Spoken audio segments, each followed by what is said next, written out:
There are places on this earth where the darkness is not just an absence of light, but a presence of something else.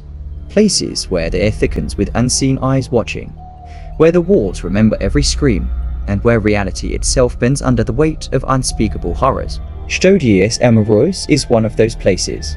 A place whispered about in elite circles. A place where power is bought with blood and suffering. A place where, beneath the ancient stone, rituals older than history itself still whisper in the dark. And if the legends are true, it is more than just a castle. It is a hunting ground, the most dangerous kind. One where the prey is human. Welcome to Curiosity Cursed, where the dark isn't just a backdrop, it's a doorway. Subscribe if you dare, because curiosity might just be your greatest curse. Hidden deep within Belgium's Ardennes Forest, far from prying eyes, stands Chateau Amerois, a Gothic mansion so heavily guarded that no official tours exist, no documents detail its true purpose, and no trespasser has ever left unscathed.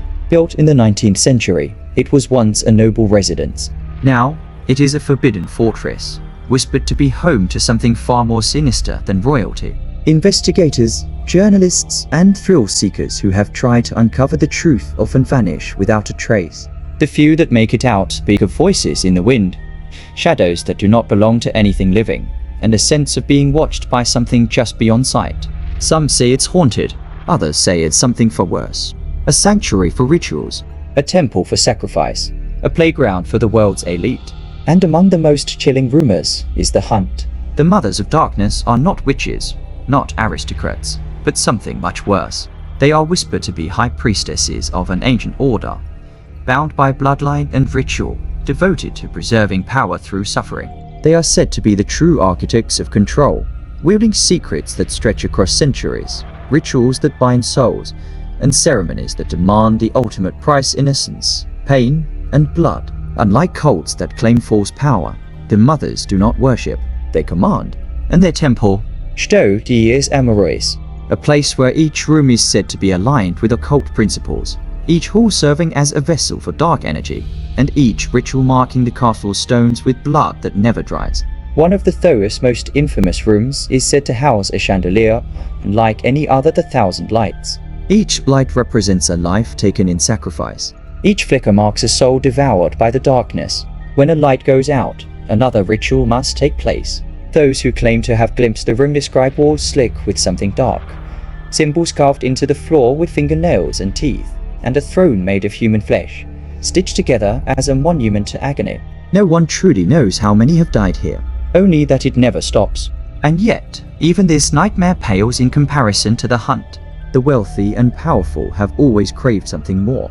Gold, power, empires, it is never enough. Because true power, true dominance, comes only through control over life itself. And so, the hunt was born. A game where the prey is not an animal, but a human being. According to those who have dared to expose these dark secrets, elite families gather at the Chateau for the ultimate sport. The rules are simple.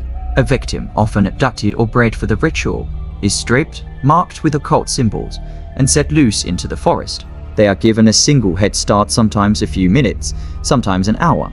Then the hunt begins. The hunters, powerful men and women, billionaires, politicians, royalty, and those who exist beyond the law.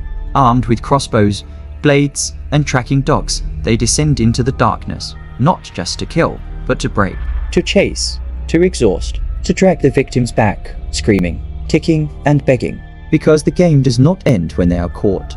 It ends when they are no longer human. Those who are caught in the hunt face a fate far worse than death. Many are dragged back to the Chateau, where the Mothers of Darkness conduct their rituals.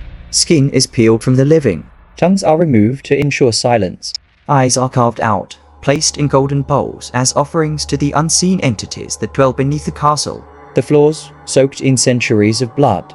The screens, muffled by centuries of secrets. There is no escape, only the slow unraveling of flesh, bone, and sanity. If you've made it this far, you're already cursed with curiosity. Subscribe now, because the dark isn't done with you yet. Despite its secrecy, people still hear the whispers. Hikers going missing near the Chateau. Journalists dying under suspicious circumstances. Former members of elite families disappearing after speaking out.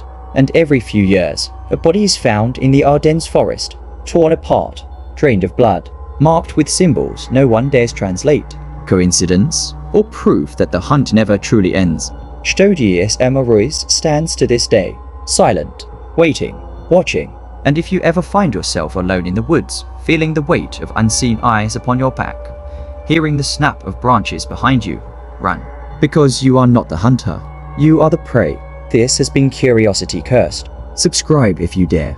And remember, sometimes, the truth is the scariest curse of all.